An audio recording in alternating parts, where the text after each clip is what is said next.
Justice, हमारी लूट तुम्हारी नहीं चलेगी, नहीं चलेगी।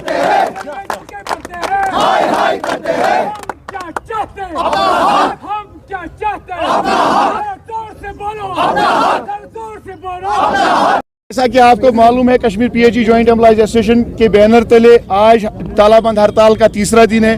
गवर्नर इंतजामिया से हमारा पुरजोर मुतालबा है कि हमारे मामलात के हवाले से फैसला किया जाए। आज हमने अदा तनख्वाह वागुजार की जाए और हमारे जो SRO 520 में तरामीम के हवाले से हमारे साथ वादा किया गया था उसका अमल शुरू किया जाए। और जो हमारी फाइलें पेंडिंग है एडमिनिस्ट्रेटिव डिपार्टमेंट में, पिछले 8 महीनों से धूल चाट रहे हैं हमारी फाइलें, उनको उसमें सूरत ला के उनको आगे भेजा जाए, फाइनेंस डिपार्टमेंट में भेजा जाए और मुस्तकिली के अहकाम सादिर किए जाए। और जिन लोगों ने ज़मीन दी है, लैंड ओनर्स ने जो अपना सरमाया दिया है, उनके हक में मुस्तकिली के अहकाम सादिर किए जाए। जो दौरानी ड्यूटी बेचारे हमारे लोग मर गए हैं, शहीद हो गए हैं, उनके हक, उनके अफराद खाना में से एक फ़र्द को सरकारी नौकरी फराहम की जाए। और सरकार ने दोष दबाव की पॉलिसी इख्तियार की हुई है। सरकार के साथ 3 बार हमारी मीटिंग हो गई और सरकार के पास देने के लिए कुछ नहीं है। हमने फैसला कर लिया है, कल हमारा जो जॉइंट प्लेटफार्म है ITI लैंड ओनर्स एसोसिएशन का और हमारी daily veg casual labours association का, हम सब इकट्ठे कल अपने बच्चों को लेके, उनको हमारे बच्चों के मुस्तकबिल के हवाले से कोई फिक्र नहीं है,